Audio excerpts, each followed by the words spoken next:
Attempting to watch 1,000 games of football before the end of the 2026 FIFA World Cup. I'm going to be ranking every single one to find out which game is the greatest of the season.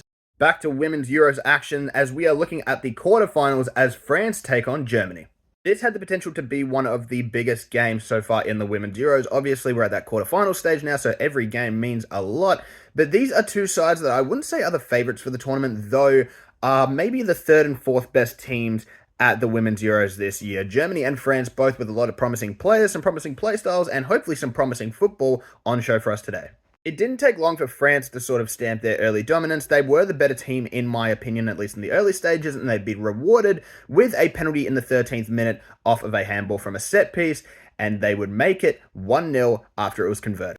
It was midfielder Gayoro who would actually convert the penalty, and to be honest, she was probably one of France's better players today, in my opinion. She had a really, really good game, though it would not be long before Germany would strike back. Because 10 minutes later from a corner, Nuskin would head home an equalizer for Germany to make it 1-1. The game was really starting to pick up in intensity at this point, and I promise you there's going to be a lot more of that later on in the game. I also forgot to mention that Germany also had a red card after that penalty was given away, so they were playing the rest of the game with 10 players on the pitch, so it was going to be very difficult for them to be able to hang on, especially because France would score before the end of the half.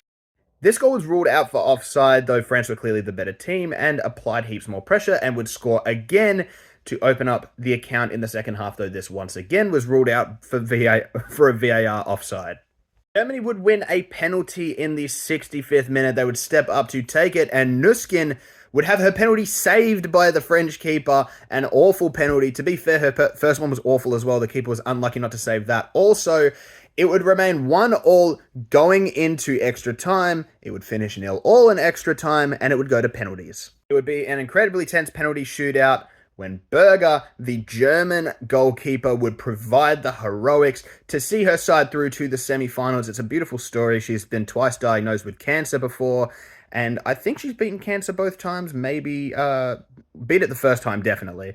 I think she's beaten it twice. But congrats to her, congrats to Germany, a fantastic quarterfinal, plenty of drama, exactly what you want to see at this stage in the tournament. Overall, this is probably one of the better games of the Women's Euros, in my opinion. I'm going to rank it very highly because of all the drama. I'm going to rate this game an 8.6.